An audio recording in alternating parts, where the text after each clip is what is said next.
Dryness आपको चेहरे पे खुश्की महसूस हो रही है तो आपकी ड्राई स्किन टाइप है। तेल हुआ हुआ है, शाइन कर रहा है, ये आपकी ऑयली स्किन टाइप है। बजट 300, 400, 500 वाला क्रीम का बजट है तो फिर डेफिनेटली आप नेचुरल चीज़ें यूज़ करें। जो बच्चियाँ हमारी बेचारी वो नहीं उनके वालिदैन अफोर्ड कर सकते क्रीम्स, एक्सपेंसिव ट्रीटमेंट्स, और वो बजाय सब स्टैंडर्ड जो है वो लगा के अपनी स्किन ख़राब कर लेती हैं, उनके लिए कोई होम रेमेडी भी देना हमें। आप हमें प्रोडक्ट्स बेची जा रही।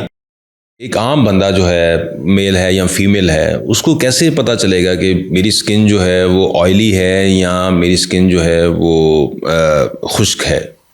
जी अच्छा, उसमें ना 2-3 तरह से हम इसको बता सकते हैं। उसमें सबसे पहली चीज़ है कि जब सुबह उठते हैं, आप रात को सोएं अपना फेस कम्प्लीटली क्लीन करके, बिल्कुल साफ़ करके, सुबह उठें और आप देखें कि आपका जो तेल है चेहरे के ऊपर वो कौन कौन से हिस्सों में आया है।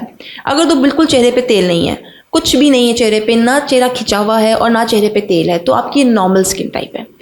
उसके बाद अगर आपके चेहरे पे मुकम्मल सारा का सारा तेल हुआ है, शाइन कर रहा है, चमक रहा है, तो ये आपकी ऑयली स्किन टाइप है। अगर चेहरा खिंचा खिंचा हुआ है, आप रात को मुंह धो के सोए थे, अब सुबह खिंचा खिंचा हुआ चेहरा, ड्राइनेस आपको चेहरे पे खुश्की महसूस हो रही है तो आपकी ड्राई स्किन टाइप है। और अगर आपका ये वाला हिस्सा टी जोन, जिसको हम अपनी ज़ुबान में कहते हैं टी जोन, माथा और नाक से नीचे सीधा, ये हिस्सा चिपचिपा हुआ है, इस पे तेल है, लेकिन बाकी चेहरे की जिल्द गालों की खिंची खिंची है, तो आपकी ये कॉम्बिनेशन स्किन टाइप है। और एक 5वीं स्किन टाइप होती है, हम कहते हैं सेंसिटिव स्किन टाइप। वो सेंसिटिव ड्राई भी हो सकती है और सेंसिटिव ऑयली भी हो सकती है। सेंसिटिव वाले स्किन वाले वो लोग होते हैं जिनको हर चीज़, हर प्रोडक्ट या हर जो भी हम लगाने वाली चीज़ होती है वो रिएक्ट कर रही होती है, बहुत जल्दी उनकी स्किन पे रिएक्शन आता है। तो वो उनको भी पता होता है कि ये मॉइस्चराइज़र भी लगाया है मैंने तो उससे भी मेरी स्किन पे सुर्खी आ गई है, तो वो एक सेंसिटिव स्किन टाइप को अलग रखते हैं। और बाकी मेजरली 4 ये स्किन टाइप्स होती हैं, और इसी तरह से आप पता कर सकते हैं जैसा मैंने आपको बताया है। यानी कि आप रात को मुंह धो के सुबह उठ के, ये आपका एक लिटमस टाइप टेस्ट है। अच्छा, इसमें एक और तरीका भी होता है, वो हमारे पास होता है ब्लॉटिंग पेपर, आपको मिल जाएगा किसी ना किसी स्टोर से। वो ब्लॉटिंग पेपर भी हम लगा के जो है ना वो ऐसे चेक करते हैं। टिश्यू पेपर आप ले सकते हो तो आसानी से, टिश्यू पेपर आप लगाएं सुबह और आपको पता चल जाएगा किस पे तेल आया हुआ है, कितना, कौन कौन से हिस्सों पे आया हुआ है, कौन कौन से हिस्से पे नहीं आया हुआ, उससे आपको आइडिया हो जाएगा। बेहतर स्किन टाइप कौन सी होती है?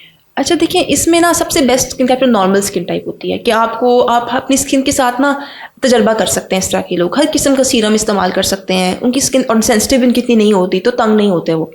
अब जो ऑयली स्किन टाइप, खुश्क, जो ड्राई स्किन वाले, नॉर्मल स्किन टाइप, नॉर्मल वो था जो ना खुश्क है और ना वो ऑयली है, दरमियान में है वो कहीं, तो वो तो सबसे बेस्ट स्किन टाइप है कि आपके इसके लिए इशू कोई नहीं है। अब जो ड्राई स्किन टाइप के लोग होते हैं उनका ये है कि वो बहुत ज़्यादा प्रोडक्ट्स इस्तेमाल नहीं कर सकते, क्योंकि उनकी स्किन का बैरियर, हम कहते हैं अपनी ज़ुबान में कि स्किन का बैरियर डैमेज होता है। तो वो बड़े स्पेसिफिक ऐसे चीज़ें हैं जो ड्राई स्किन टाइप के लिए मखसूस होती हैं। वो सन ब्लॉक भी वही लगाना है, मॉइस्चराइज़र भी वही लगाना है, क्रीम फॉर्मुलेशन हम उनको कहते हैं, क्रीम और ऑइंटमेंट फॉर्मुलेशन इस्तेमाल करें, ऑयली प्रिपरेशन इस्तेमाल करें।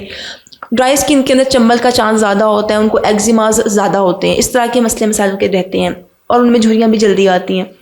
अब तीसरी थी ऑयली स्किन टाइप। अब ऑयली स्किन टाइप में भी प्रॉब्लम्स होती हैं, जैसे एक्ने ज़्यादा होती है ऑयली में, उनके ब्लैक हेड्स, क्योंकि उनके चेहरे के तेल ज़्यादा बन रहा है उनके चेहरे के ऊपर।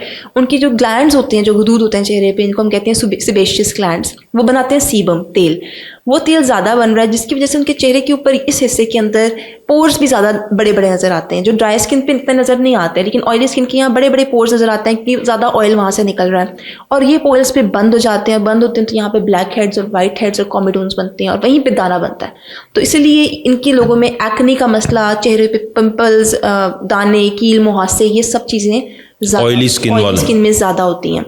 और उनमें फिर ये है कि हमें ऐसा, उनके लिए सन ब्लॉक लगाना बड़ा मुश्किल होता है, क्योंकि सन ब्लॉक आमतौर पे स्किन को चिपचिपा कर रहा होता है। ज़्यादातर सन ब्लॉक चिपचिपा करते हैं, वो सनस्क्रीन यूज़ नहीं करते। उनके लिए फिर ख़ास किस्म की सनस्क्रीन हम प्रिस्क्राइब करते हैं जो उनकी स्किन की ऑयल को ख़राब ना करे।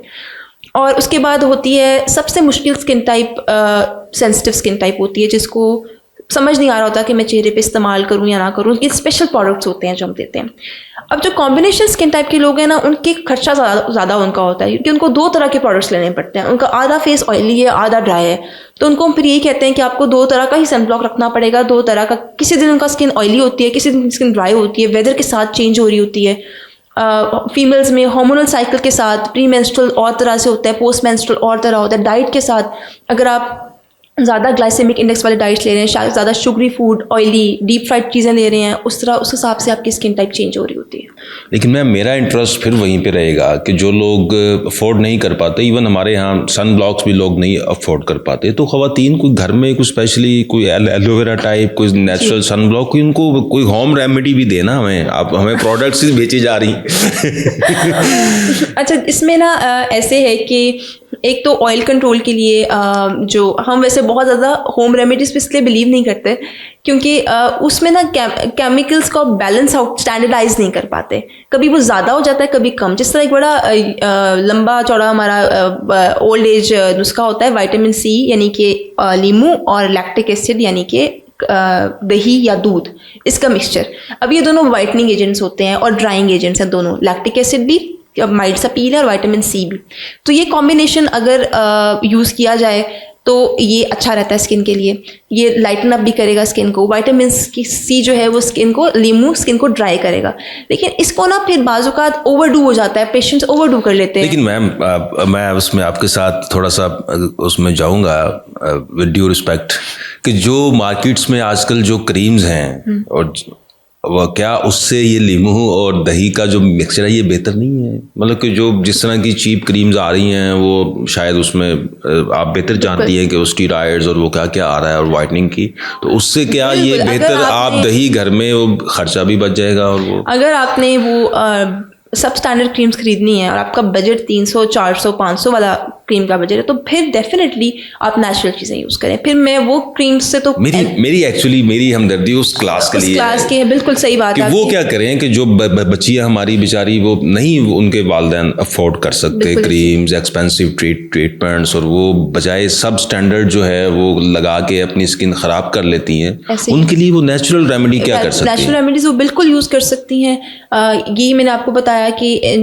लैक्टिक और विटामिन सी ये कॉम्बिनेशन वो लाइट, यानी कि दही और लीमू का इस्तेमाल, लीमू या मिल्क यूज़ कर सकती हैं, लैक्टिक एसिड मिल्क में भी है।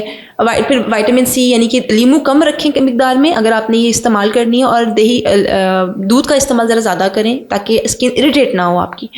और जो ऑयली स्किन वाले लोग हैं, फटकरी का इस्तेमाल आपने सुना होगा, जैसे फटकरी इस्तेमाल हो रही है, बिल्कुल वो इफेक्टिव होती है, वो आपकी स्किन को ड्राई आउट करेगी। आप फटकरी से सोप्स बनाते हैं लोग घरों में, वो इफेक्टिव होता है वो स्किन, सिर्फ आप फटकरी लगा लें, ऑयल को कंट्रोल करते हैं, बिल्कुल ऑयल कंट्रोल होता है उससे। बाकी एक्नी ऑयली स्किन को मैं कहूँगी कि पानी का इंटेक अच्छा रखें अपना, जितना पानी पिएंगी एक्ने की आपकी, और ड्राई स्किन को भी, पानी तो खैर हर एक के लिए ऐसे है क्योंकि ड्राई स्किन को भी वो मॉइस्चर करेगा। ये चीज़ आप अपने घरों पे ये चीज़ें कुछ हैं जो कर सकते हैं। पानी पीने में तो कोई पैसा नहीं खर्च होता। बाकी एक और चीज़ मैं कहूँगी कि ऑयली स्किन वाले बहुत दफ़ा लोग ना फेस बार बार वॉश कर रहे होते हैं, दिन में 4 दफ़ा वॉश करेंगे क्योंकि स्किन पे तेल इतना आ रहा होता है। तो ये चीज़ भी अवॉइड करें, 2 दफ़ा सोप इनफ है। अच्छा। वॉश करना है पानी से वॉश करें। आप जब ज़्यादा स्किन को वॉश करेंगे आपका ग्लैंड जो है वो और ज़्यादा ऑयल बनाएगा रिएक्टिव होके। अच्छा। तो 2 दफ़ा से ज़्यादा जितना भी आपका स्किन ऑयली है आपने हार्श सोप्स नहीं यूज़ करने, क्योंकि ये गलती बहुत ज़्यादा हो रही है, ये बहुत दफ़ा लोग करते हैं। मैं खुद करता रहा हूँ। हाँ, तो अब आप भी बंद करते हैं। ठीक हो गया। अच्छा मैम, क्या एलोवेरा जो है, बहुत सारे लोग कहते हैं कि जो एलोवेरा है ये नेचुरल आपका सन ब्लॉक है, क्या वाकई है? हाँ जी, नेचुरल सन ब्लॉक्स बिल्कुल, एलोवेरा आपका नेचुरल सन ब्लॉक के तौर पे काम करता है। बिसाइड इसके अलावा ये आपको सूद करता है स्किन को, ये ड्राई सेंसिटिव स्किन के लिए अच्छा होता है। हमारी एलोवेरा जेल्स होती हैं, देखिए वही एलोवेरा का एक्सट्रैक्ट है जो हमारी जेल्स में है, जो हम सूद करने के लिए चंबल वाली स्किन को लगा रहे होते हैं, ड्राई स्किन को लगा रहे होते हैं, तो बिल्कुल ये वो यूज़ कर सकते हैं। तो क्या ये हर स्किन जो है टाइप वाला ये यूज़ कर सकते हैं? एलोवेरा जो है ना वो बड़ा एक बेसिक सा प्रोडक्ट है, तो वो आप यूज़ कर सकते हैं, उसमें कोई हार्श, जैसा मैंने पहले बताया कि वो दोनों चीज़ें थोड़ी हार्श हैं, ध्यान से इस्तेमाल करें। एलोवेरा में ऐसा कुछ नहीं है, आप वो इजीली इस्तेमाल कर सकते हैं। उसके अलावा ये कि कुछ चीज़ें हैं जो नेचुरल सन ब्लॉक्स हम डाइट में लेते हैं, कैरेट्स हैं, they have carotene, natural sun blocks हैं।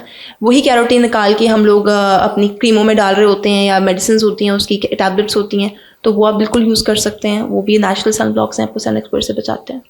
ठीक हो गया।